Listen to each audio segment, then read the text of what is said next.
마음의 소원을 아시는 주 지난주 마음으로 드리는 예배, 소망과 힘 주시는 주님을 그동안 제 안에도 사람은 변하지 않는다는 굳건한 생각이 있었던 것 같습니다. 하지만 우리 인생의 주인이 예수님으로 바뀌었는데 어떻게 사람이 변하지 않을 수 있을까요? 라는 말씀을 들으며 어쩌면 나 자신조차도 변화되지 않았기 때문에 이런 생각을 갖고 있구나 라는 것을 깨닫게 되었습니다. 그런데 우리 하늘가족교회를 보니 한 사람 한 사람이 예수님을 중심으로 변화되어 가는 과정에 있는 것을 깨닫게 됩니다. 그래서 저도 더 풍성하고 아름다운 예수님의 제자로 변화되어 가기를 소망합니다. 신앙생활 한 지가 꽤 되었는데 그만큼 성숙하고 성장했는지 돌아보게 됩니다. 다른 사람의 신앙은 판단하려고 하면서 제 자신은 하나님과 소통이 깊어지고 있는지, 가정 안에서 예수님처럼 사랑을 하고 있는지 돌아봅니다. 앞으로 좀 더 성숙해져서 찾는 이들이 저에게 어떻게 예수님처럼 살아가고 있냐고 질문을 받을 수 있도록 변화된 삶을 살기 원합니다. 나의 신앙인으로서 마지막 모습은 어떤 모습일지 생각해 봅니다. 마지막까지 하나님의 인도하심을 인정하고 그 삶이 행복하다고 이야기하는 언니의 모습을 통해 제 자신의 신앙을 돌아봅니다. 나는 어떻게 살아가야 할까?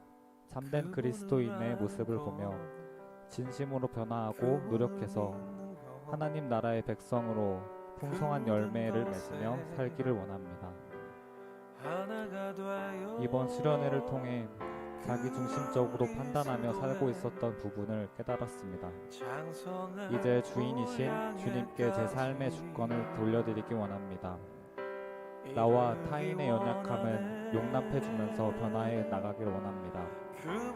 이렇게 아름답게 성장해가는 교회 공동체와 함께 있게 해주셔서 진심으로 감사드립니다. 오늘도 하나님과 깊은 교제를 나누는 예배가 되길 기도합니다. 아멘. 네.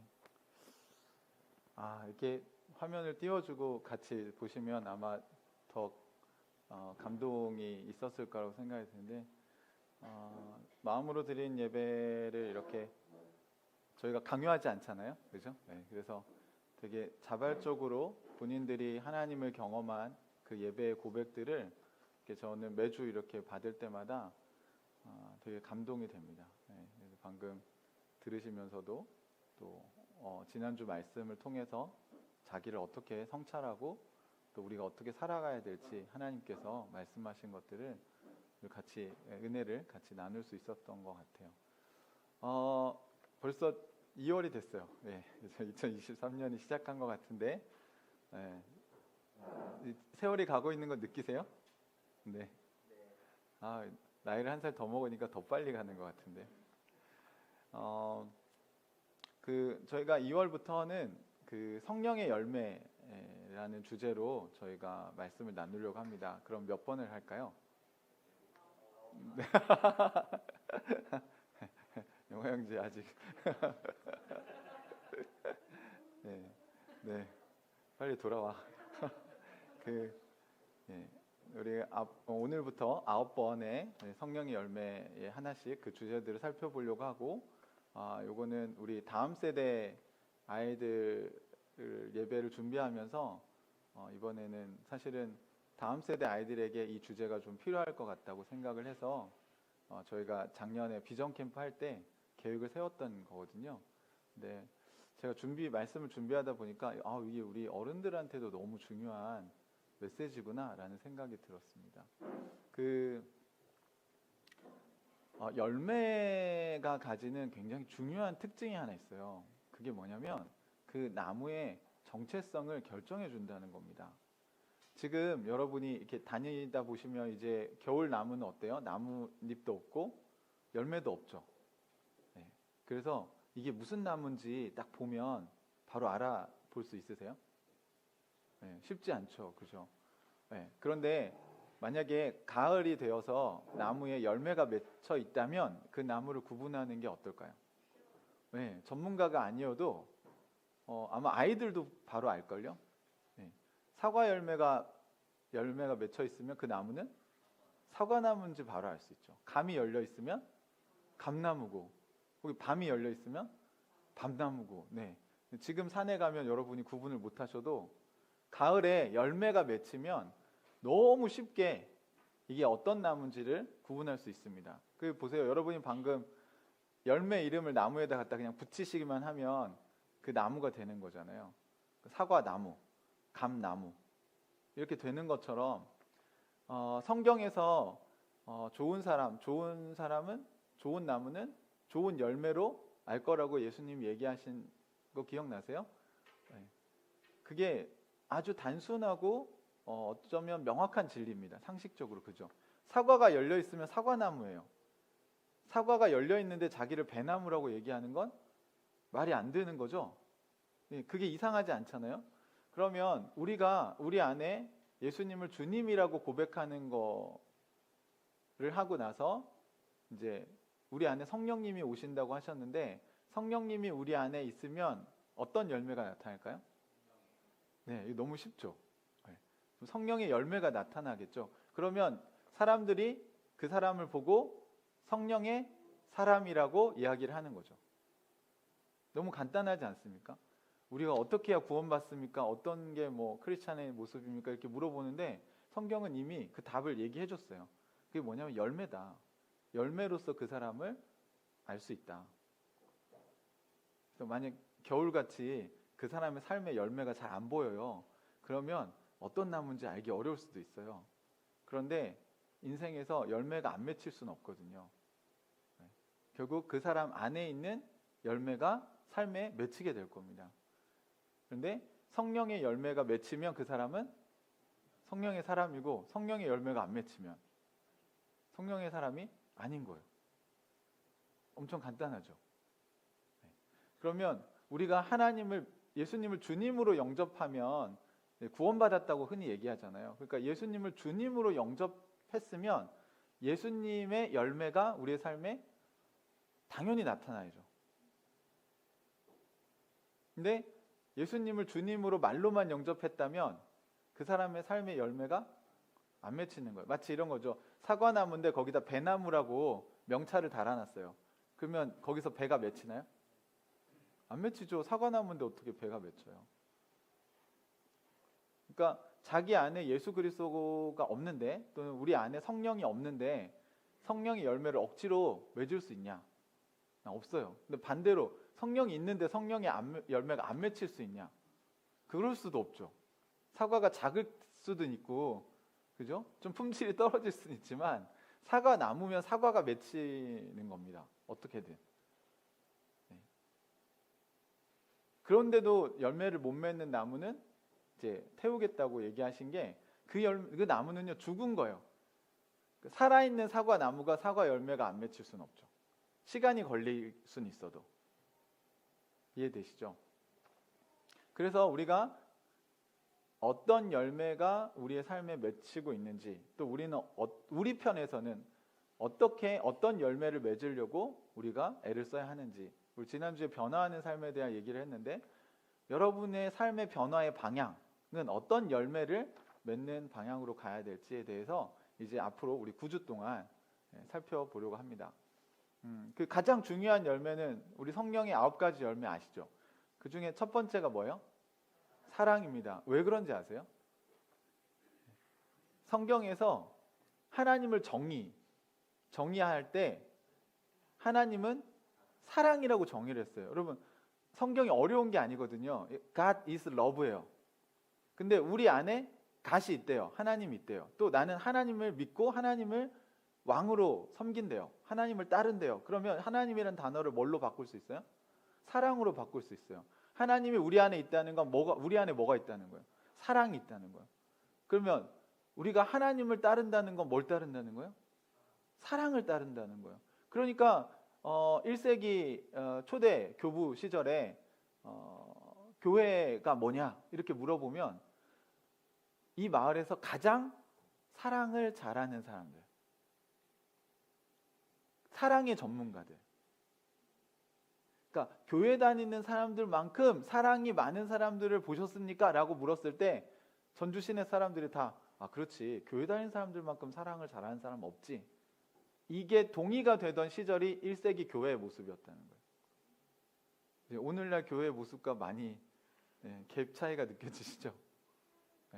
그러니까 오늘날도 만약 1세기 교회가 우리가 잘 전승되고 있고 전수되었다면, 우리가 여기 나가서 여러분, 제가 자랑스럽게 하늘가족 교회 식구들만큼 사랑을 잘하는 사람들을 보셨냐고, 이렇게 하면 이 마을 사람들이 다 동의해야 된다. 딴 건 몰라도 맞아, 사랑에 대해서는 교회를 따라갈 수 없지. 오늘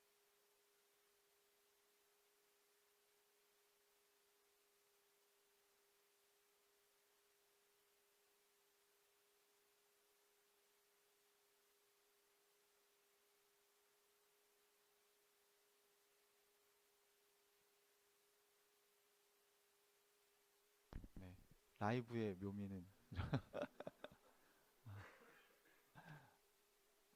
네. 그래서 오늘 그 사랑에 대해서 같이 우리가 공부를 하려고 하는데요. 그러니까 우리가 생각하는 일반적인 사랑의 개념과 성경이 말하는 사랑이 어떻게 다른지 여러분이 오늘 좀 집중해서 보시면 좋겠다는 생각이 듭니다.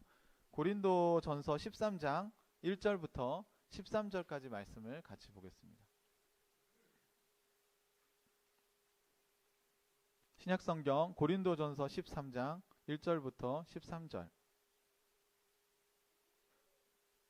제가 가진 성경은 245쪽에 있네요.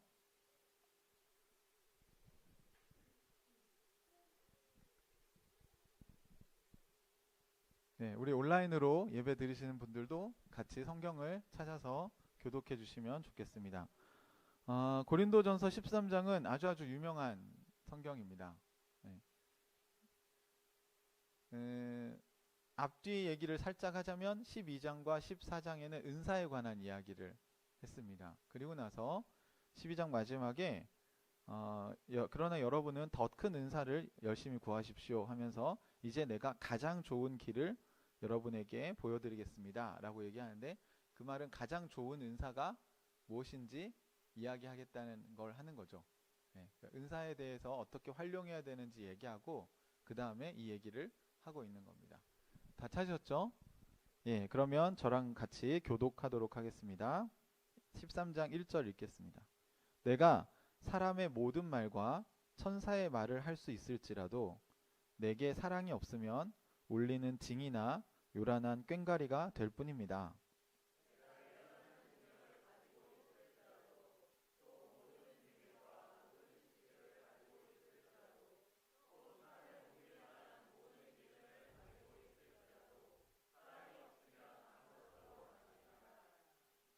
내가 내 모든 소유를 나누어 줄지라도, 내가 자랑 삼아 내 몸을 넘겨줄지라도 사랑이 없으면 내게는 아무런 이로움이 없습니다.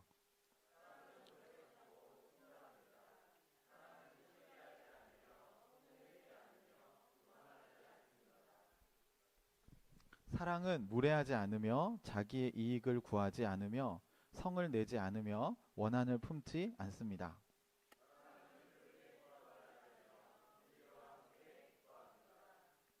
사랑은 모든 것을 덮어주며 모든 것을 믿으며 모든 것을 바라며 모든 것을 견딥니다.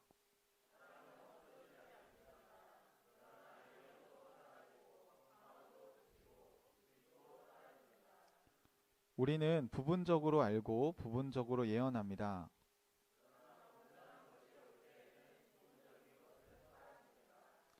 내가 어릴 때에는 말하는 것이 어린아이와 같고 깨닫는 것이 어린아이와 같고 생각하는 것이 어린아이와 같았습니다. 그러나 어른이 되어서는 어린아이의 일을 버렸습니다.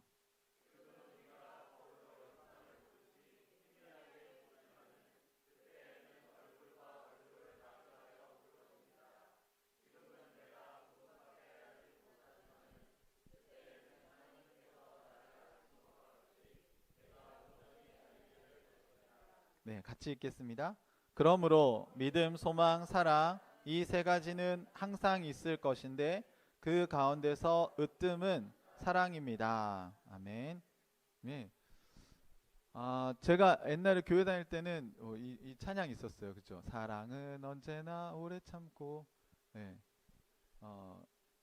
네. 고개를 끄덕이면 옛날 사랑. 네. 그때는 사실 제가 고린도전서 13장의 의미를 정확하게 알지는 못했던 것 같아요.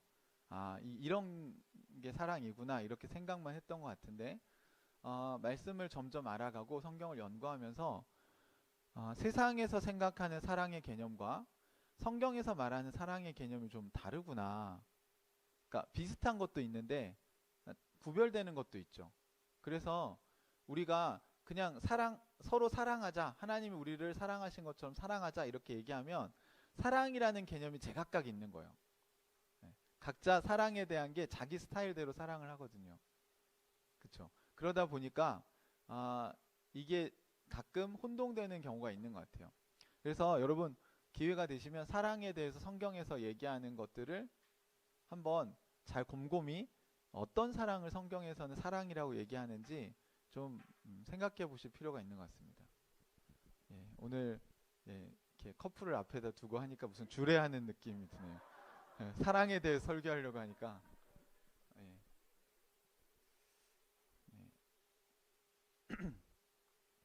자, 오늘 그 13장의 이 구성은 크게 세 개의 문단으로 나눌 수 있는데요. 그러니까 1절부터 3절까지, 그 다음에 4절부터 7절까지, 그리고 8절부터 마지막 절까지 이렇게 나눠서 좀 성경을 볼 수 있을 것 같아요. 그래서 앞에 1절부터 3절은 바울이 왜 고린도 교회 성도들에게 이 사랑에 대한 이야기를 하게 되었는지 어떤 배경을 보여줍니다. 그냥 성경을 쓴 게 아니라 이런 논리적 구조를 가지고 바울이 이 성경을 쓰고 있다는 거죠. 그래서 먼저 1절, 2절, 3절을 우리가 한번 살펴보도록 할게요. 1절에 보시면 자, 내가 사람의 모든 말과 천사의 말을 할 수 있을지라도 내게 사랑이 없으면 울리는 징이나 요란한 꽹과리가 될 뿐입니다. 이렇게 얘기했죠. 2절과 3절은 여러분이 읽어보시면서 똑같이 반복되는 내용이 있습니다. 같이 한번 읽어볼까요? 시작.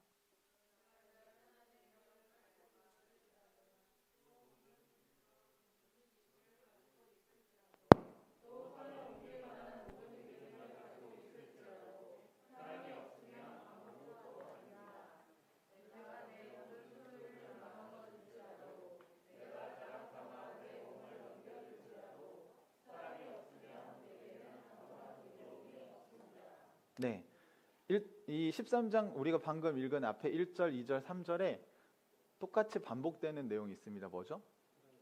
사랑이 없으면. 네. 그러니까 이렇게 해도 사랑이 없으면 아무것도 아니다. 이 얘기를 계속 강조하고 있는데 그러면 어떤 게 사랑이 없으면 의미가 없냐? 처음에는 1절에는 사람의 모든 말과 천사의 말을 할 수 있을지라도 이렇게 나옵니다.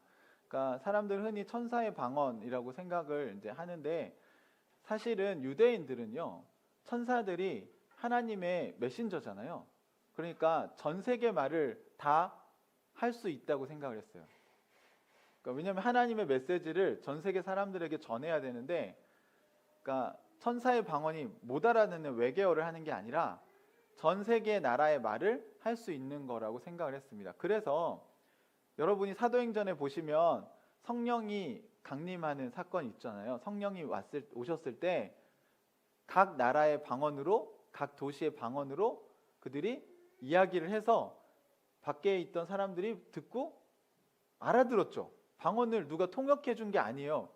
근데 다 알아들었단 말이에요. 그 말은 무슨 말이냐면 이 세상에 없는 언어로 말을 한 게 아니라 이 세상에 있는 다른 나라 말로 얘기를 했다는 겁니다. 하나님께서 하신 일에 대해서. 이해되시죠? 그러니까 지금 여기도 내가 사람의 모든 말과 천사의 말, 이게 같은 얘기거든요. 그러니까 사람의 모든 말이 뭐예요? 모든 나라의 언어로 내가 다 할 수 있어. 내가 외국어를 막 몇십 개 할 수 있어. 그리고 심지어 천사처럼 내가 외국어를 다 할 수 있어. 그렇게 한다 할지라도, 그렇게 말을 잘한다 할지라도, 또는 외국어를 또 능통하게 한다 할지라도 그 사람에게 뭐가 없으면, 사랑이 없으면 이거는 울리는 꽹과리. 예. 그러니까 우리나라 표현으로 쓰자면 뭐 속빈 강정, 그러니까 빈수레, 이런 표현을 쓰는 거겠죠. 그러니까 여기서는 그 일종의 구리로 만든 확성기를 얘기하는 거거든요. 근데 우리말로 번역하면서 이제 그 단어가 우리에 없으니까 이제 징이나 꽹과리의 비유를 한 건데, 실제로 징이나 꽹과리란 단어를 쓴 건 아니고 그 꽃병 모양으로 생긴 기다란 확성기, 구리로 만든 그 확성기로 대중 연설을 할 때 소리를 크게 내는데 쓰는 장치가 있는데 속이 뚫려 있잖아요. 그러니까 말은 잘하는데 소리도 크게 내는데 속은 든 게 없는 거죠. 그러니까 사랑이 없으면 그냥 속빈 강정과 같은, 그냥 소리만 요란한 그런 사람이 된다는 것입니다. 두 번째 이야기는 뭡니까? 내가 예언하는 능력을 가지고 있을지라도, 또 모든 비밀과 모든 지식을 가지고 있을지라도, 산을 옮길 만한 모든 믿음을 가지고 있을지라도 사랑이 없으면 아무것도 아닙니다. 여기 보면 능력과 지식과 믿음에 대한 이야기를 합니다. 근데 이게 수식어가요 어마어마해요. 그죠? 예, 예언하는 능력을 갖고 있대요. 오, 대단하지 않습니까? 그럼 아마 모든 사람이 몰려갈걸요? 또 모든 비밀과 모든 지식을 갖고 있다고 하는 것은 거의 신적인 그런 지식을 갖고 있는 걸 얘기합니다. 우리도 똑똑한 사람 보면 막 많은 걸 알고 있잖아요. 또 이 정보의 전쟁의 시대를 살고 있으니까 정말 고급 정보를 얼마나 많이 알고 있는가, 이거 되게 중요하죠. 하지만 그런 능력도, 그런 지식도 뭐 박사학위가 100개 있다고 할지라도 뭐가 없으면, 사랑이 없으면 아무것도 아니라고 얘기합니다. 그러니까 어디에서 아무것도 아닐까요? 하나님 나라에서는 아무것도 아니라는 거예요. 그러니까 이렇게 뭐 학벌이냐, 학력이냐, 뭐 지식이냐, 능력이냐, 이런 게 있으면 좋죠. 있으면 좋은데 그게 필요 없다는 얘기를 하는 게 아니에요. 우리가 그걸 부정하자는 게 아닙니다. 그런데 그걸 갖고 있는데 뭐가 없으면, 플러스 사랑으로 그런 지식과 사랑으로 그런 능력과 사랑으로 산을 옮길 만한 믿음이 있어도 산을 사랑이 없이 옮겨요. 그러면 마을 위에다 옮겨 놓으면 그 마을이 다 죽을 거 아니에요. 그러니까 그런 능력이 있다는 게 중요한 게 아니라는 거예요. 하나님 나라에서는 뭐가 중요해요? 사랑이 없으면, 사랑으로 하지 않으면 그 많은 능력이 아무것도 아니라는 거예요. 그래서 제가 뭐 기도 강의할 때도 말씀드렸고 수련회 때도 잠깐 말씀드렸지만, 뭐 방언이든 예언이든 뭐 치유의 능력이든 귀신을 쫓아내는 능력이든 그런 능력과 은사가 있는 거 좋은데 거기에 사랑이 없으면 여러분 그거 따라가면 안 된다고요. 굉장히 위험한 사람이에요. 능력이 크면 클수록 더 위대한 게 아니고요, 더 뭔가 영적으로 막 높은 사람이라고 착각하시면 안 되고요. 진짜 봐야 될 건 뭐냐면 그 사람의 삶에 사랑이 있는가 봐야 돼요. 사랑이 없으면 따라하면 큰일 납니다. 하나님 나라에서는 뭐요? 그거 아무것도 아니라고. 마태복음에도 똑같은 얘기가 나오잖아요. 여러분 생각해 보세요. 여러분이 알고 있는 성경 구절들을 가지고 너희가 주여 주여 한다고 해서 다 하나님 나라 들어오는 게 아니다. 근데 그 사람들이 뭐라고 얘기냐면, 제가 주님의 이름으로 귀신도 쫓아내고 병도 고치고 구제도 하고 정말 좋은 일을 많이 했습니다. 어마어마한 일을 했죠. 그런데 뭐라고 해요? 예수님이 나 너희를 알지 못한다. 아무것도 아니라는 얘기예요. 그거 나한테 안 중요해. 그럼 예수님은 오늘 본문에 비추어 보면 뭘 물어보실까요? 그래서 너 옆에 있는 사람 사랑했어? 이걸 물어보실 거라는 거죠.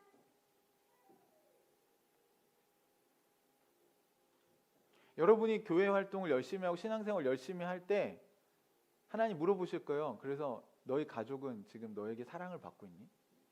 너의 사랑을 지금 누리고 있니? 너는 사랑하면서 살고 있니? 그게 없으면 그 많은 활동도 아무것도 아니라는 겁니다. 100명을 전도하는 거 좋죠. 그런데 100명을 전도할 때 사랑으로 하지 않으면 아무것도 아니라는 거예요. 세 번째 무슨 이야기를 합니까? 내가 내 모든 소유를 나누어 줄지라도, 또 내가 자랑 삼아 내 몸을 넘겨줄지라도 사랑이 없으면 내게 아무런 이익이 없다고 얘기합니다. 이게 보면 이거는 개인의 어떤 성장과 관련된 건데요. 자기의 소유를 다 나눠줘요. 오, 대단한 일 아닙니까? 여러분 하실 수 있겠어요? 그런데 그게 사랑이 없이도 할 수 있다는 거죠. 지금 이 얘기는. 네. 자기를 내세우기 위해서, 자기 의를 위해서 할 수 있다는 거예요. 사랑으로 하는 게 아니면 이익이 없어요. 세상에서는 박수 쳐줄 수 있어요. 그런데 하나님 나라에서는 그게 별로 유익하지 않다라는 겁니다. 또 여기 이제 뭐 자랑 삼아 내 몸을 넘겨준다고 해서 조금 내 몸을 넘겨주는 거를 약간 좀 떨어뜨렸는데, 예전 성경에 보면 이게 어떻게 돼 있냐면 내 몸을 불사르게 내어줄지라도 라는 구절입니다. 그러니까 우리가 가끔 우리 주변에 보면 정말 헌신적이고 정말 자기 희생을 어마어마하게 하면서 이렇게 사회를 변화시켜 보려고 애쓰시는 분들 계시잖아요. 저는 박수 쳐드려야 된다고 생각해요. 그런데 그들 안에 사랑이 없으면, 사랑으로 하시니까 우리가 위대하다고 보는 건데, 사랑이 없이 자기를 뭔가 과시하기 위해서 이렇게 헌신적으로 산다면 불사르게 자기를 내어주는데 사랑이 없어요. 그러면 하나님 나라에서는 이게 아무 이익이 없다는 겁니다. 아니 이게 얼마나 중요한 겁니까, 여러분? 그러면 1절, 2절, 3절에 있는 이런 일이 고린도 교회 안에 있었기 때문에 바울이 이 얘기를 하는 거죠. 이게 지금 고린도 교회에 쓴 편지잖아요. 그러니까 고린도 교회 선도들이 이렇게 산 거예요. 막 은사가 막 나타나요. 그리고 방언도 막 하고, 천사의 방언이라고 뭐 여러 가지 외국어를 막 해요. 뭐 대단하잖아요. 또 예언도 해요. 또 막 기도하면 막 능력이 나타나요. 놀라운 일들이 막 벌어져요. 그리고 어떤 사람은 막 자기 몸을 막 불사르게 죽도록 막 충성하면서 내어줘요. 그런데 거기에 뭐가 빠져 있어요? 사랑이 빠져 있어요.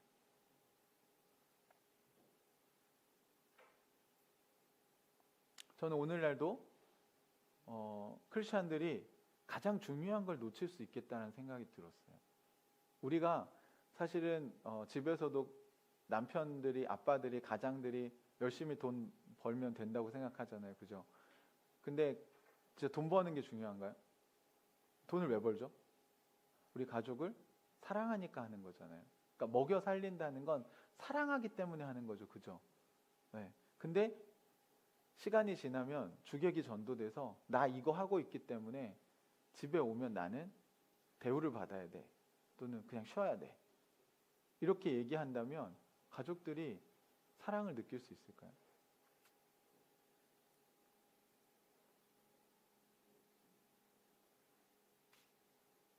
뭔가 우리가 열심히 봉사하고 헌신하는 건 좋은데 왜 그걸 하고 있는지를 자꾸 잊어버리면 안 된다는 생각이 들어요. 우리가 사랑으로 이 일들을 하지 않는다면, 여러분이 하던 일을 좀 어쩌면 멈추고 다시 한번 내가 이걸 왜 하고 있지? 라고 돌아보는 것이 기도이고, 그것이 하나님께 드리는 우리의 예배일 거라고 생각이 듭니다. 우리의 삶을 산 제물로 드린다는 건요, 여러분 산채로 이렇게 제물을 드리는 거거든요. 그러니까 여러분의 삶 자체 속에서 이게 하나님께서 원하시는 그 삶을 살고 있는가? 그러면 당연히 하나님의 열매가 나타날 거죠. 그 하나님 원하시는 게 뭐예요? 사랑이라는 거예요. 사랑. 아무리 강조해도 지나치지 않습니다. 왜요? 심지어는 그래서 요한 사도는 이게 신앙생활 해보니까 그냥 하나님이 사랑이구나 이렇게 정의를 내릴 정도니까. 그러니까 이걸 거꾸로 들어오면 한국 교회는 사랑이 있는가? 이걸 점검하면 돼요. 사랑이 없으면 거기는 하나님이 없는 거예요, 여러분. 사랑이 있으면 거기는 하나님이 계신 거예요. 네, 아주 종교적으로 생각하실 필요가 없는 거죠. 그러니까 우리가 여기서 뭐 수련회를 하고 막 2시간씩 기도를 했는데 돌아가면서 서로 싸워요. 그러면 그 기도는 과연 누구와 한 걸까? 하나님은 사랑이신데 우리가 사랑과 같이 씨름하고 사랑의 은혜를 받고 사랑으로 충만해지고 사랑으로 채워졌다면, 하나님으로 충만하다는 말은, 성령으로 충만하다는 말은 다시 바꾸면 사랑으로 충만해졌다는 말인데, 사랑으로 채워졌다는 말인데, 어떻게 은혜 받았다고 하는 사람들이 집에 가서 또 싸울 수 있냐고요. 뭔가 이상하잖아요, 그렇죠? 저도 옛날에 그랬거든요. 수련회 때 막 은혜 받았는데 피곤하잖아요. 집에 가서 짜증을 막 내요. 근데 그게 그냥 당연하다고 생각했어요. 그런데 시간이 지나면서 그게 당연한 게 아니구나. 아니, 수련회 가서 은혜 받았으면 집에 와서 더 잘해야 될 거 아니에요, 그죠? 안 하던 설거지도 하고 막 청소도 하고, 우리 엄마 힘드셨겠어 그동안, 막 이렇게 생각을 하는 게, 그게 진짜 은혜를 받은 거예요. 수련회 때 뭔가 지적으로 뭘 좀 깨닫고 뭔가 감동도 받고, 좋았어, 재밌었어. 그리고 집에 와서는 나 건드리지 마, 나 피곤하니까 내일 아침까지 잘 거야. 그러니까 이게 과연 하나님이 원하시는 수련회의 모습일까? 다시 한번 생각해 보게 하는 말씀입니다. 사랑이 없으면 아무것도 아니에요.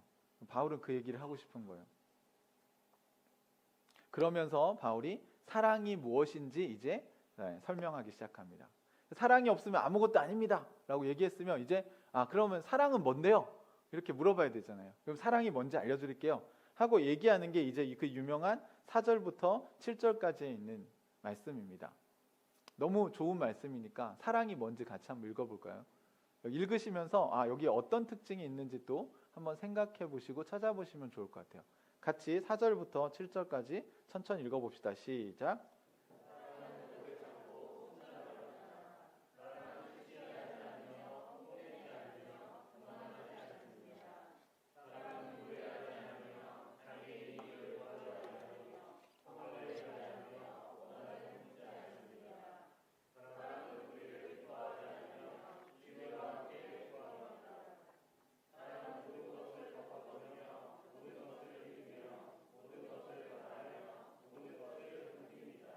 아멘. 예. 뭘 찾으셨나요?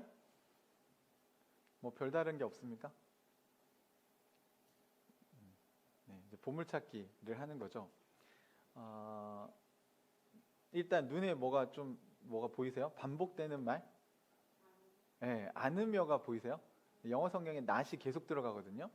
네, 근데 그걸 보려면 첫 번째, 맨 처음에 보면 사랑은 오래 참고 친절합니다. 이거 긍정적인 이야기죠.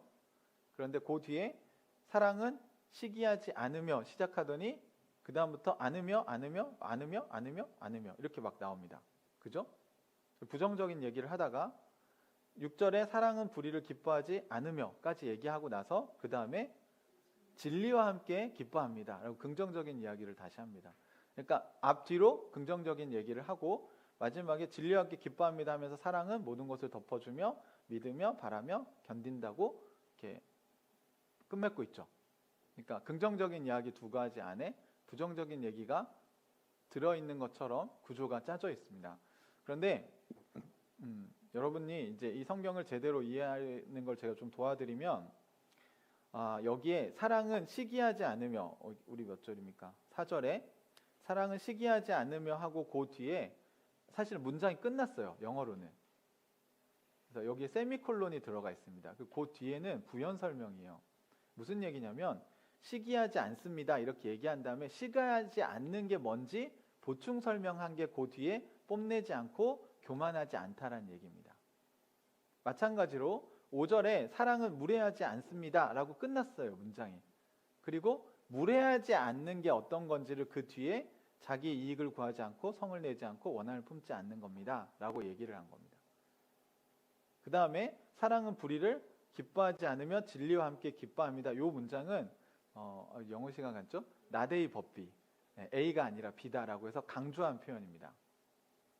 그리고 거기 6절 마지막에 세미콜론이 다시 있고 7절은 6절을 부연 설명하는 겁니다. 그러니까 이렇게 하면 이제 성경을 이제 우리가 해석할 준비가 된 거예요. 그러니까 이거는 이제 문학 구조상 기본적인 걸 제가 여러분에게 알려드렸어요. 그래서 성경을 이 본문을 제대로 우리가 이해하려면 어떻게 해석을 해야 되냐면 사랑은 오래 참고 친절하대요. 근데 그러니까 맨 처음에 오래 참고가 나오니까 그 노래도 사랑은 언제나 오래 참고 이렇게 하니까 크리스천들이 생각하는 사랑은 참는 게 사랑이라고 생각을 하는 것 같아요. 그러니까 참는 건 맞는데 뭘 참느냐는 거죠. 근데 왜 이 사랑이 마음에 안 드냐면 세상은 사랑을 오래 참는 게 사랑이라고 얘기하나요? 아니죠. 우리가 일반적으로 사랑은 뭐라고 생각해요? 네, 사랑한다. 또 그러니까 내가 좋아하는 거를 상대방이 해주고 또 내가 하고 싶은 대로 할 수 있게 허용해주고 아마 아이들은 그런 게 사랑이라고 생각할 거예요. 그래서 그런 걸 못하게 하면 사랑이 아니죠. 그런데 세상 어디에서도 여러분 사랑은 오래 참는 거라고 얘기하는 걸 거의 본 적이 없으실 거예요. 잘 참는 게 사랑이래요. 네, 이러면 약간 우리 안에 어떤 이제 반감이 들 수 있냐면 그럼 무조건 참는 게 사랑이냐. 그래서 제가 이제 가끔 상담하다 보면 예를 들어서 가정폭력이 있고 알코올 중독자 남편이랑 사는데 이제 자매 그러니까 여자 분만 이게 교회를 다녀요. 그러면 이제 목사님들이 흔히 그냥 참고 살아야 된다. 왜냐하면 사랑은 언제나 오래 참는 거니까. 이렇게 얘기를 하시는 경우가 있더라고요. 그리고 많은 집사님들이 그렇게 믿고 사시는 것 같아요. 근데 여러분, 그게 그 무례함을 참는 게 사랑일까요? 근데 오늘 여러분 읽은 성경에도 사랑은 무례하지 않다. 무례하게 행하지 않는다. 무례하지 않다라고 얘기를 했잖아요. 그럼 무례하게 하는 건 사랑이 아닌데 어떻게 그걸 못 참아요? 그러니까 성경을 우리가 제대로 이해하지 못한 거죠. 여기서 오래 참으라고 한 거는 그 뒤에 있는 친절하게 하기 위해서 오래 참는 걸 얘기하는 겁니다. 그러니까 어떤 폭력의 피해자 또는 어떤 부당한 무례한 일을 당하고 있는 사람이 참으라는 얘기를 하는 게 아니에요.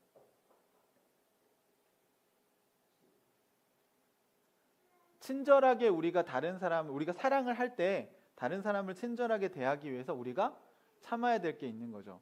근데 어떤 걸 하지 말라고 얘기한 걸 참는 거예요. 그 뒤에. 그러니까 시기하면 될까요, 안 될까요? 네. 그래서 막 우리가 이제 이게 심하면 뭐 의처증, 의부증 또는 뭐 서로 교회 안에서도 막 경쟁하고 시기하고 비교하는 게 있잖아요. 그래서 제가 여러분 말씀드렸잖아요. 비교하는 건 하나님 나라에 없다고. 네. 상대평가 아니에요. 하나님 나라는 그냥 자신의 인생을 가는 겁니다. 그러니까 절대평가예요. 절대평가. 그러니까 자기 인생을 자기가 책임지면 돼요. 가끔씩 우리가 환경을 탓할 수도 있어요. 물론 환경이 영향이 없진 않겠죠. 그러나 여러분 다시 한번 이렇게 여러분의 환경에서 빠져나와서 자기 연민에서 좀 빠져나와서 객관적으로 한번 생각해 보세요. 여러분보다 더 못한 환경에서도 건강하게 사는 사람들이 있어요, 없어요? 네. 그러니까 이걸 여러분한테 강요하려는 건 아닌데 우리의 인식을 좀 전환해 보자는 거예요. 어떤 사람들은 너무 자기만 피해자고 자기 연민에 빠져 있어요. 물론 뭐 그럴 수 있죠. 그걸 우리가 부정하는 건 아닙니다. 하지만 그게 끝이냐는 거예요. 그렇게 우울하게 사는 게 좋냐는 거예요. 다시 태어날 생각이 없냐는 거예요. 그러니까 그렇게 살고 싶지 않다면 눈을 좀 열어서 다시 보자는 거죠. 같은 환경이지만 어떤 친구들은 건강한 삶을 삽니다. 어떤 친구들은 더 좋은 환경인데 더 못한 삶을 살기도 합니다. 그 말은 무슨 얘기예요? 각 사람이 자기가 어떤 선택을 하는가 하는 거죠. 근데 그렇게 되는 이유 중에 하나가 비교라는 거예요. 시기 질투. 그래 쟤는 뭐 금수저여서 그래 난 흙수저다. 왜 이 생각을 하냐는 거죠. 그렇게 해서 행복해질 수 있다면 하세요. 그런데 그렇게 해서 행복해지는 게 아니라 오히려 내 인생이 더 불행해지잖아요. 그러니까 왜 본인을 더 상처 주는 생각을 계속 하냐는 거죠. 그러니까 시기하고 질투하는 건 사실 우리에게 어렵게 만들고요. 시기와 질투가 있으면 친절해요? 친절할 수 없죠. 부부끼리도 어떤 사람들 경쟁하더라고요. 아니 사랑해서 한 몸을 이루라고 했더니 아니 뭘 거기서 경쟁을 해요. 경쟁해서 뭐 하려고? 이런 시기 질투가 생길 때 어떻게 하라는 거예요? 오래 참으라는 거예요. 또 막 뽐내고 싶을 때가 있죠. 그럴 때 뭐 좋은 자랑은 하셔도 돼요. 그런데 여기서 말하는 뽐낸다는 거는 이렇게 그 자기 과시를 막 하면서 남들에게 상처를 주고 그런 걸 하고 싶어요. 그럴 때 어떻게 해요? 참으라고요. 그거 참으라고. 또 교만하게 행동하고 싶을 때, 막 갑질을 하고 싶을 때, 그럴 때 어떻게 해요? 참고 친절하게 대하는 게 사랑이라고요. 그러니까 무작정 피해봤는데 오래 참아라 이게 아니고 이렇게 선을 행하려고 하는데 여러분 안에 막 시기하는 마음이 들거나 또는 막 교만한 마음이 들거나 또는 막 뽐내고 싶은 마음이 들 때 사랑한다면 조금 그걸 참고 친절하게 대해야 된다는 것이죠. 이렇게 하면 이제 이해가 되시죠? 5절도 사랑은 무례하지 않으며 쭉 나열한 게 아니에요. 무례하지 않는 게 어떤 건지를 그 뒤에 설명한 겁니다. 그러니까 무례한 행동은 성경에서 뭐라고 얘기하는 거예요? 자기의 이익을 구하고 화를 막 내고 그러니까 원한을 품는 거. 이 원한을 품는 게 뭐냐면 잘못된 고통을 카운트하는 거예요. 그러니까 이게 자기가 고통받지 않아도 될 거예요. 근데 자기 입장에서 막 원한을 쌓아요. 그러니까 여기서 말하는 원한은 그런 겁니다. 이게 억울한 게 아니에요. 그러니까 이 우리나라 단어에서 이 원한은 그러니까 억울한 일을 당해서 원한이 생기는 거죠. 그런데 성경에 보면 억울한 일을 당한 자들은 하나님께서 다 신원하여 주신다고 하는데 그걸 다 갚아주신다는 얘기예요. 그래서 성경이 분명히 정의의 하나님, 그 복수하시는 하나님이 있습니다. 아니 이 복수하시는 하나님이 있어야 우리가 신앙생활 할 수 있어요. 그렇죠? 나쁜 놈들을 혼나야지. 아주 그냥 지구 끝까지 죽어서라도 혼나야지. 그죠? 그들이 진심으로 뉘우치고 회개하지 않는 한 하나님은 그들에 대해서 심판하셔야 됩니다. 근데 우리도 그러면 심판에서 벗어날 수 없죠. 그래서 예수님이 돌아가신 거잖아요. 그래서 우리는 부족하지만 그 하나님 나라의 그 가치를 따라서 살기로 선택한 사람들이죠. 그렇기 때문에 우리는 여기 보시면 그러니까 막 원한을 품지 않을 수 있다는 거예요. 근데 여기서 원한은 잘못된 그러니까 자기 스스로를 고통 가운데 심어두는 그런 걸 자꾸 여기다 예금해 두는 거예요. 마음에다가. 여러분 안에 있는 그 마음 중에 이 잘못된 굳이 내가 이거를 감당할 수 없고 할 필요도 없는 건데 그런 걸 혹시 안에 담아두고 있다면 그거를 빨리 내려놓아야 된다는 겁니다. 원한이 있으면요 사람이 무례하게 행동하죠. 그렇죠? 여러분 보세요. 여러분 안에 원한이 있어요. 그럼 그 사람을 잘 대하겠어요? 그렇게 대하는 게 무례하게 대한다는 거죠. 근데 안타깝게도 고린도 교회에 아까 이런 뭐 여러 가지 능력과 은사들이 나타나면서 사랑은 없고 굉장히 무례한 기독교의 모습을 보여줬다는 거죠. 그러면서 바울은 사랑이 뭔지를 얘기하면서 여러분 무례하게 사람들을 대하시면 안 됩니다. 라고 얘기하는 거예요. 그러니까 교회 안에도 막 무례하게 대하는 사람들이 있었던 거예요. 그 무례한 사람들의 특징이 뭡니까? 자기의 이익을 추구해요. 남의 걸 막 뺏고 자기 중심적으로 생각해요. 그러면서 어떻게 해요? 막 또 성을 내요. 화를 막 내.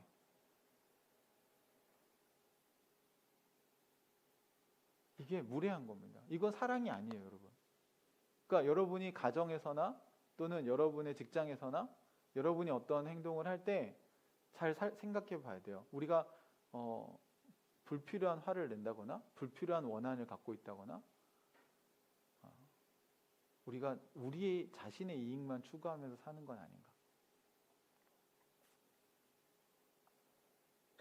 이렇게 무례하게 행동하는 사람들을 만나면 여러분 어떠세요? 힘드시죠? 근데 크리스찬들이 그렇게 살고 있다고 생각해 보세요. 얼마나 안타까운 일입니까?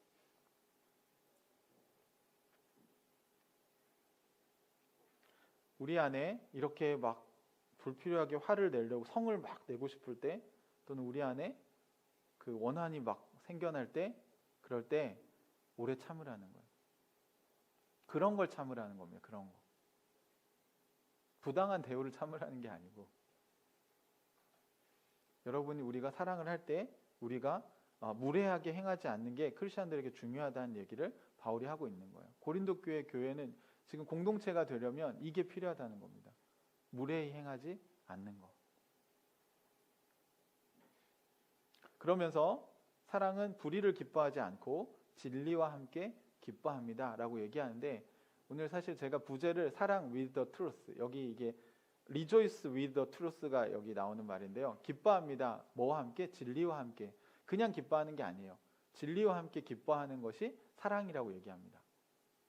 그러니까 사랑은 기쁜 거예요. 그런데 누구랑 함께 있을 때?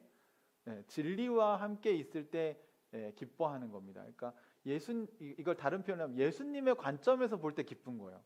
그러니까 하나님의 관점에서 볼 때 기쁜 거죠. 우리는 그거를 같이 기뻐하는 삶을 살면 여러분의 삶에 그 사랑의 열매가 맺힌다는 거예요.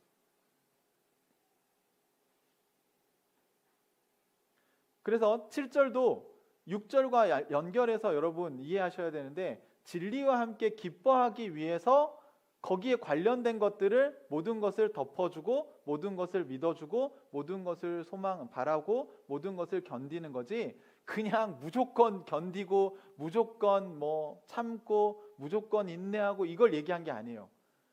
진리와 함께 기뻐해야 되는 요소들을 여러분이 행할 때, 주님이 기뻐하시는 일을 할 때, 그때 그 소망을 가지고 견디고 참고 인내한다는 것입니다.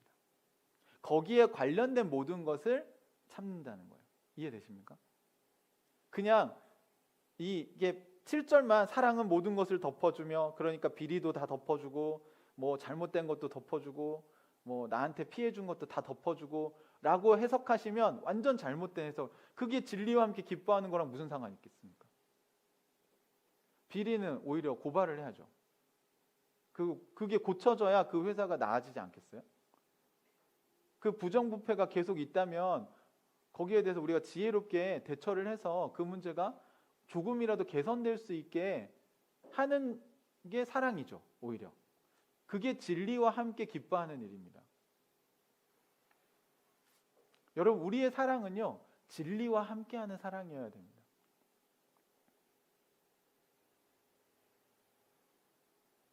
이런 사랑을 우리 연습해야 돼요. 이런 사랑이 그냥 쉽게 되지 않았다는 거죠. 고린도 교회에도 이런 사랑이 잘 안 됐어요.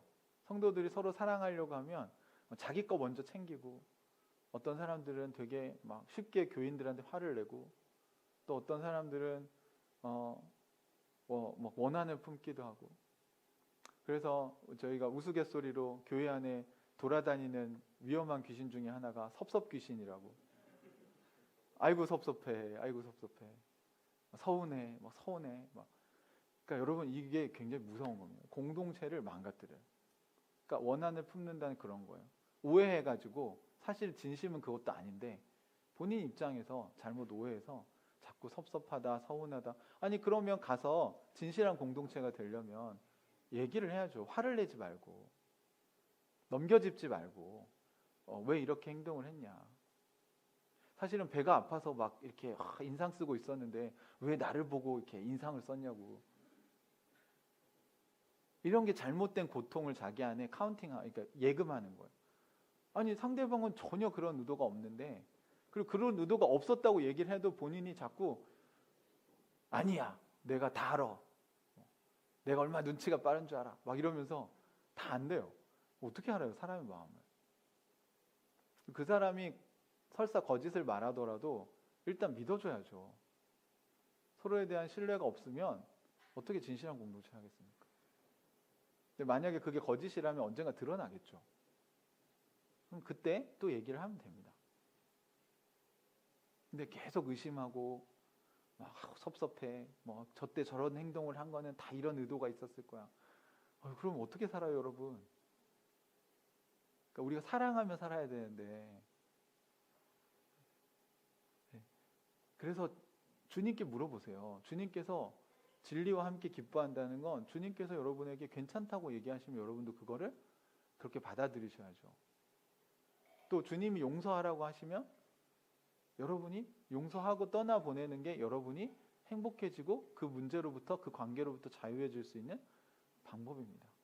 하나님은 이렇게 우리를 살리는 방향으로 이 사랑의 열매를 맺으라고 얘기하는 거지 막 힘들게 사랑의 열매를 맺으라는 게 아니에요. 이 사랑의 열매가 맺혀지면 누가 좋을까요? 여러분 자신이 좋은 거예요. 원한을 품고 살면 누가 힘들까요? 네, 여러분이 힘들어요. 하나님은 거기서 그 지옥으로부터 여러분을 구해 주시려고 이런 얘기를 하고 계신 거예요. 바울도 왜 이야기를 하겠어요? 고린도 교회 성도들에게 은사도 있고 능력도 있고 다 좋은데 지금 사람들 사이에 사랑이 없어요. 서로 막 시기하고 질투하고 막 자기가 잘났다고 얘기하고 화를 내고 자기 이익만 추구하고 무례하게 행동하고 교회 안에서 막 이런 사람들이 계속 많아지는데 그 교회가 어떻게 되겠습니까? 이게 하나님 나라가 아니지 않냐. 우리 이러려고 지금 여기 모여 있는 거냐? 예수님이 우리의 머리신데 그 얘기를 하고 있는 거죠.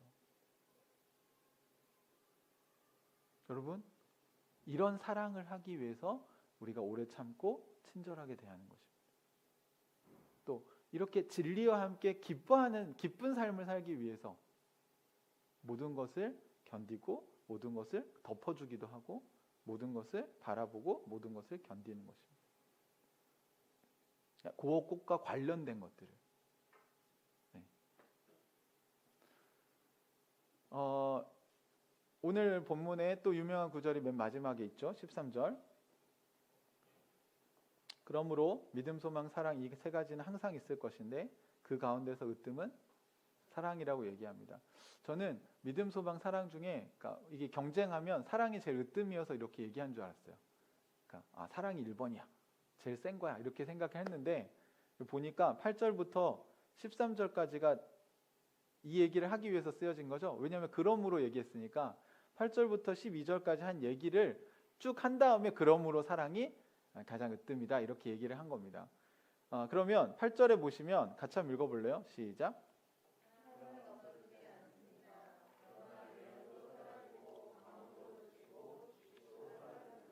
네, 여기 보면 사랑은 없어지지 않습니다. 그래서 영어로 보면 love never fails 이렇게 되게 간단하게 써 있습니다. 그러니까 사랑은 절대로 실패하거나 사라지지 않는다는 것이죠. 사랑은 사라지지 않습니다 하고 없어지지 않습니다 하고 여기 세미콜론이 있어요. 그러니까 그 뒤는 요거에 대한 전부 보충 설명입니다. 그러니까 사랑은 영원한 거예요. 사랑은 없어지지 않아요. 그러나 예언은 어떻게 돼요? 이거 사라져요. 방언도 사라져요. 지식도 사라져요. 여러분이 그렇게 자랑하는 예언, 방언, 지식 이런 것들은 전부 다 예수님 오시면 다 의미 없어요. 하나님 나라 갈 때까지만 필요한 거예요. 이건. 또 부분적으로 알고 있는데 부분적으로 알고 부분적으로 예언합니다라는 말은 무슨 얘기냐면 방언도 하고 지식도 하고 뭐 예언도 자랑하는데 사실 여러분이 아는 건 하나님의 관점에서 보면 굉장히 일부분에 불과한 건데 마치 전체를 아는 것처럼 생각하지 마셔라. 그러니까 우리는 부분적으로 예언하고 있지 않냐. 그래서 그 뒤에 온전한 것이 오면 부분적인 건 사라진다고 또 얘기하죠. 그 온전한 게 사랑이죠. 예수님 오시면 모든 게 다 사라집니다. 그거를 이제 두 가지 비유로 설명했는데 하나는 어릴 때는 말하는 게 어린아이 같고 깨닫는 것도 어린아이 같고 생각하는 게 어린아이 같은데 어른이 되면 어떻게 해요? 어린아이를 버리죠. 네. 여러분 어른이 됐는데도 어린아이처럼 하시면 안 되죠. 어렸을 때는 어른만큼 생각이 막 크고 넓고 깊고 하나요? 그렇지 않죠? 그래서 어린아이의 일을 버리죠. 뭐 사탕 사줘 뭐 이런 거 안 한다는 거예요. 어른 돼서. 그런데 그 뒤에 또 다른 표현으로 뭐냐면 지금은 우리가 거울로 보듯이 희미하게 보지만 할 때 이 거울은 고린도 지역이 구리 생산지거든요. 그래서 구리 거울이 특산물입니다. 그래서 구리로 된 거울을 얘기하는 거예요. 그러니까 구리로 된 거울로 보면 얼굴이 어떻게 보여? 네, 희미하게 보이죠. 오늘날의 거울이라고 생각하시면 안 돼요. 그러니까 구리 거울로 보면 희미하게 보이죠. 그런데 나중에는 어떻게 돼요? 지금은 부분적으로 보여지지만 그때에는 하나님께서 나를 아신 것과 같이 내가 온전히 알게 될 것입니다 라고 얘기합니다. 그러니까 지금 비교하는 대상이 지금 우리가 살고 있는 삶에서는 하나님을 희미하게 보지만 나중에 어떻게 돼요? 하나님을 얼굴과 얼굴을 마주하고 보는 것처럼 보게 될 거라는 거죠. 그리고 심지어는 하나님이 나를 아시는 것처럼 알게 될 거라는 거예요. 자기를. 그러니까 지금 여러분도 여러분 자신을 사실은 뭐 좀 아는 것 같죠? 하지만 가끔 그런 말 하시잖아요. 나도 나를 잘 모르겠어. 네, 그 정상인 거예요. 우리는 지금 하나님처럼 우리 자신을 알 수는 없어요.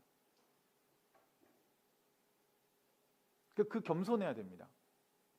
그래서 하나님의 도움이 필요한 거예요. 그래서 공동체의 도움이 필요한 거예요. 근데 어쨌든 지금 우리가 희미하게 알지만 나중에 되면 확실하게 알게 되는데 그때 여러분 오늘날의 거울과 같은 거울을 주면 구리 거울 계속 쓰시겠어요? 예, 희미하게 보이는 건 빼고 진짜 선명하게 보이는 거울 쓰시지 않겠습니까? 그러니까 그렇게 된다는 거죠.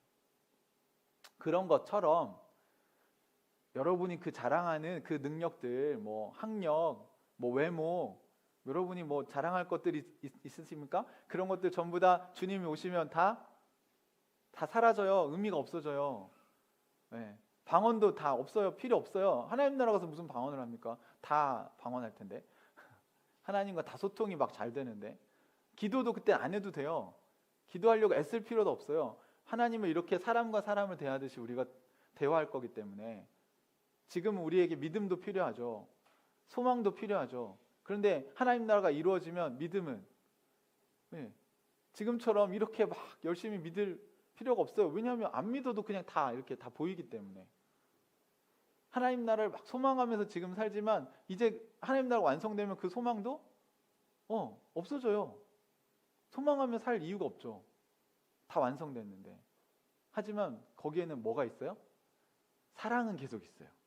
왜요? 거기서도 우리는 사랑하면서 살 거기 때문에. 그래서 여러분 지금부터 사랑하는 연습을 하셔야 나중에 천국 가서도 적응을 잘 하십니다.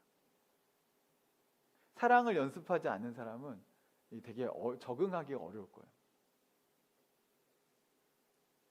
그러니까 이렇게 이해하셔야 돼요. 갑자기 천국 간다고 막 사람이 확 변하는 게 아니에요. 그 바울은 이 얘기를 다시 강조해서 얘기하는 겁니다. 믿음, 소망, 사랑 중에 뭐가 남을 것 같으세요, 여러분? 사랑이 남습니다. 사랑은 영원한 겁니다. 사랑은 하나님 나라가 완성되었을 때도 하나님은 사랑이시기 때문에 우리가 서로 사랑하고 사는 나라가 바로 천국이고 그게 하나님 나라입니다. 얘기를 하고 있는 거예요. 그러니까 사랑이 얼마나 중요합니까? 그러니까 자꾸 방언 갖고 남 상처 주지 말고 막 자기 예언의 능력 있다고 남 깔보지 말고 교만하게 굴지 말고 자기가 뭘 좀 잘한다고 교회에서 무례하게 행동하지 말고 서로 사랑하려고 하라는 것이죠. 여러분이 하시는 모든 일들 가운데 사랑이 없으면 여러분 그거 아무것도 아닙니다. 사랑은 필요하다면 필요한 영역에서 우리가 오래 참을 줄 알아야 되고 그리고 친절하게 대할 수 있어야 됩니다. 특히 가족들에게 또 엄마 아빠들 자녀들에게 또 여러분 부모님들에게 무례하게 행하지 마십시오. 사랑을 연습하십시오. 실제로 여러분이 제일 사랑하는 사람들이 가족 아닙니까? 그러니까 거기에 먼저 이 오래 참고 친절하게 하는 사랑을 연습하셨으면 좋겠어요. 그러면 여러분의 가정이 또 여러분의 삶이 천국이 될 것입니다. 그걸 실천하시면 하나님 나라가 이루어질 거예요. 그리고 그 하나님 나라는 여러분 영원합니다. 사랑은 영원합니다. 이 영원한 열매를 여러분이 지금부터 그러니까 누리시고 맺어가시고 그리고 진리와 함께 기뻐하시는 그런 인생이 되기를 축복합니다. 같이 기도하겠습니다.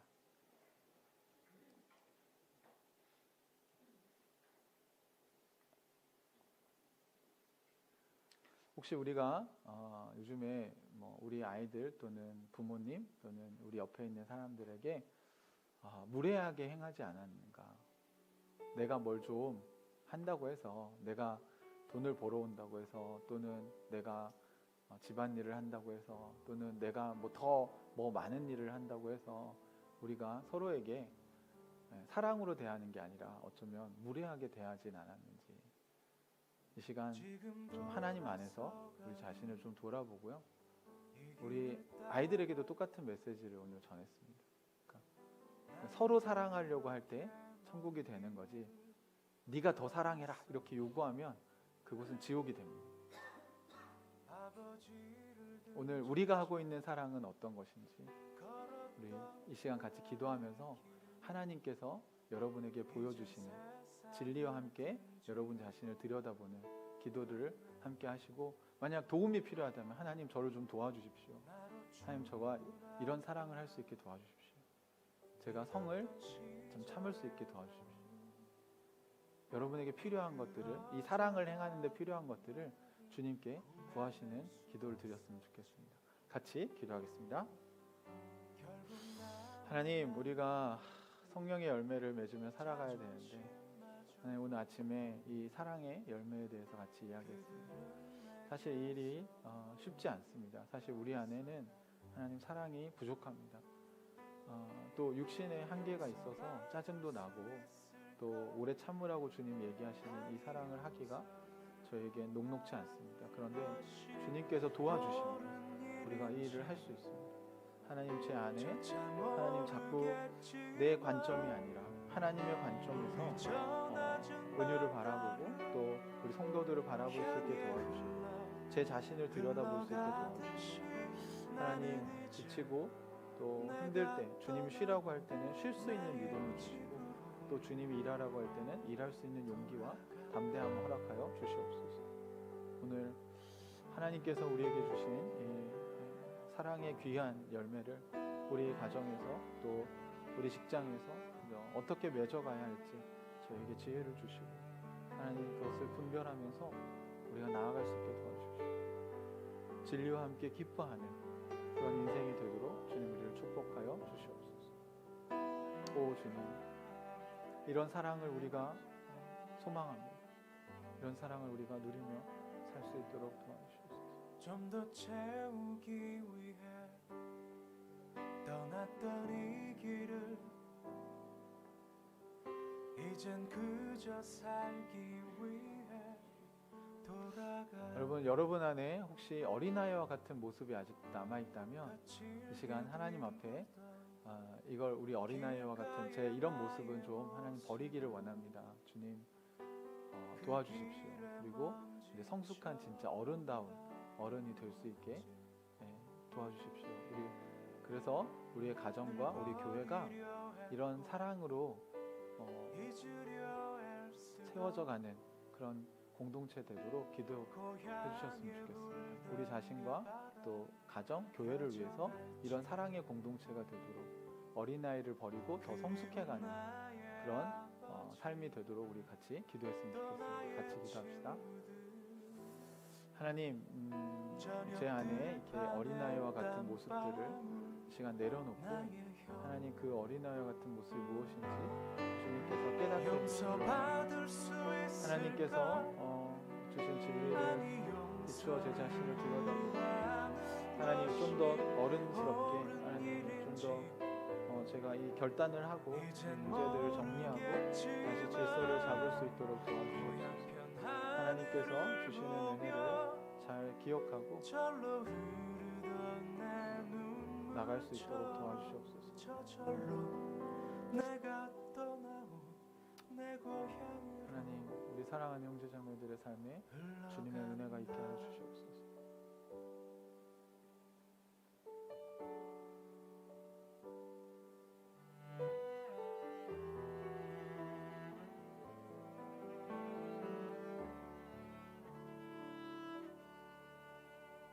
아버지 계신 곳 하나님, 남은 유일 사랑은 오래 참고 친절하다고 말씀하셨습니다. 우리가 오래 참고 친절한 사랑을 할 수 있게 도와주십시오. 그러니까 우리가 세상에서 생각하는 사랑의 개념을 좀 내려놓고 어떻게 하면 상대방을 위해서 우리가 진리와 함께 올바른 길을 선택하기 위해 오래 참고 친절한 사랑을 할 수 있을지 고민하고 기도하는 사람이 되게 해주십시오. 주님, 그래서 우리 자신만 아니라 우리가 속한 가정 그리고 우리가 속한 교회 공동체가 진리와 함께 기뻐하는 그런 공동체가 되도록 저희들을 이끌어 주시기를 원합니다. 주님, 오늘 아침에 사랑에 대해서 우리에게 가르쳐 주셨는데 이 사랑을 저희가 실천하기 위해 우리 안에 있는 어린아이와 같은 모습들을 내려놓고 나아가게 하여 주시옵소서. 주님께서 주신 은혜를 인하여 감사합니다. 예수님의 이름으로 기도합니다. 아멘.